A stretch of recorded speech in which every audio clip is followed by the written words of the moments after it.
What's up, y'all? It's JC. If you're new, welcome to the channel. If you're a subscriber, welcome back. And please hit that like button, drop a comment so that we can see the channel grow.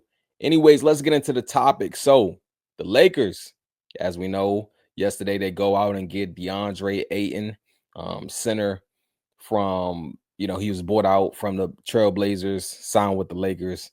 And that was one of, the team's biggest needs. They lacked a big man presence, especially in that playoff run this past postseason.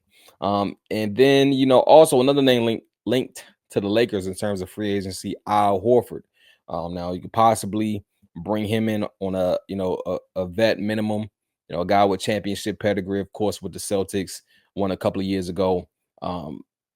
He's more of a stretch five, still high IQ, of course, been in the league forever. I think he's what, same age as Bron or a year younger. So you get in a vet in that locker room. Now,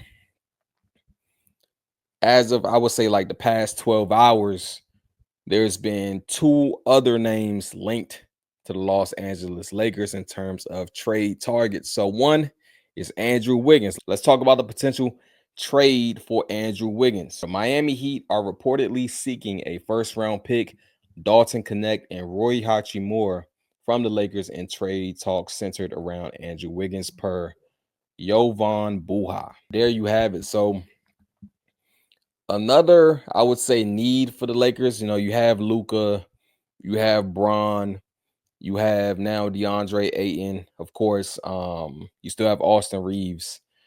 So that's a lot of offense right there, right? So they need a defender. And when you're looking at an Andrew Wiggins, he's a guy, what, 6'8", long wingspan. He can defend, the best perimeter player or the opposing team's best wing. Small ball, maybe guard some fours. So and also he brings that, championship pedigree as well. We saw with Golden State what he did. Had a terrific that year with Golden State was just, his, I think it was all-star that year. And then in the finals, we saw the tenacity he played with when crashing the glass. Played a huge role in the Warriors capturing the fourth ring in that, dynasty era, right? So that's what you get with Andrew Wiggins. He can put the ball in the basket early in his career. He was 20 point per game guy with the Minnesota Timberwolves. So things, those type of his abilities are there. Now in terms of the price tag, the report I just read, I don't know if that's something the Lakers are willing to, give up, like first round pick, Dalton Connect, and Roy Hachimura for Andrew Wiggins. Now it says centered around Andrew Wiggins, so I'm assuming other guys will be in the mix, but that seems kind of like a steep price to pay.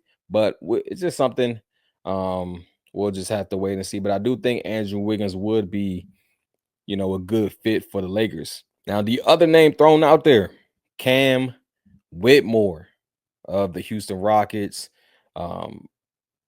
It came out last night. It was a report last night that, of course, the KD trade to the Rockets isn't official.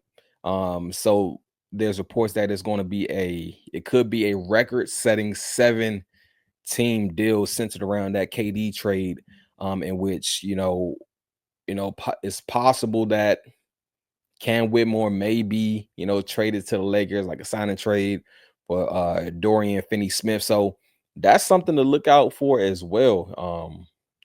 Cam Whitmore, I was high on Cam Whitmore as a Rockets fan. I since he got drafted, man, I was like, this dude offensively is not much he can't do. Now, I'm gonna just tell you that physically, dude, NBA ready. Like day one, he was NBA ready. He had an NBA ready body day one. His he offensively he could do it all on the offensive side. And this past season with the Rockets, he really didn't, have probably the role that many expected. In that second year with Ime Udoka, he, he struggled in the beginning. They sent him down to the G League, get his confidence back, fine tune his game. Came back, and he still really wasn't, you know, quite part of that rotation until a couple guys went down.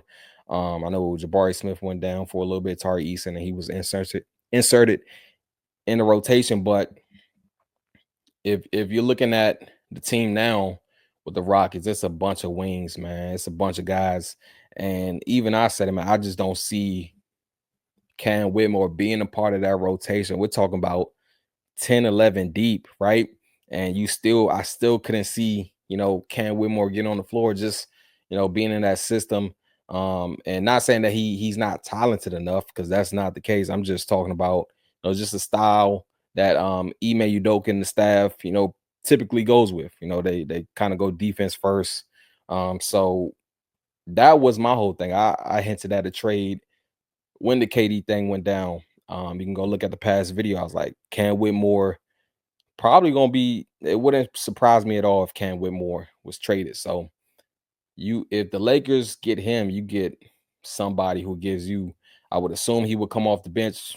We're talking about, and I don't think I wouldn't. It wouldn't be crazy. Cam Whitmore being, if he's coming off the bench, it wouldn't be crazy if he's in like 6 man of the year talks. That's how like the game like he scores with ease. Like, if you're not familiar with Cam Whitmore, that's the type of game he has. So it wouldn't shock me if he's in those talks. Like, if that would happen, if he was traded to the Lakers, and he was like that number one guy off the bench, it wouldn't shock me at all, man. But I think in terms of the need, I think the Lakers would take either of those guys. Like, I don't think they get both. And maybe they do get both. Maybe it's a possibility for them to get both because, of course, Cam Whitmore is not on a big contract. Um, and that would be, you add Wiggins. It's possible for them to add Wiggins and Cam Whitmore. The Lakers wouldn't look too bad at all, man. That that would actually look pretty decent. They actually look pretty good on paper. If you look at it, if you look at a Bron, Luca, a Reeves, insert, I guess, whatever power forward they'll go with, DeAndre Ayton, and then you got Cam Whitmore, Wiggins. Man, that's solid. That's solid in my opinion. But those are my thoughts in the comments. Let me know yours.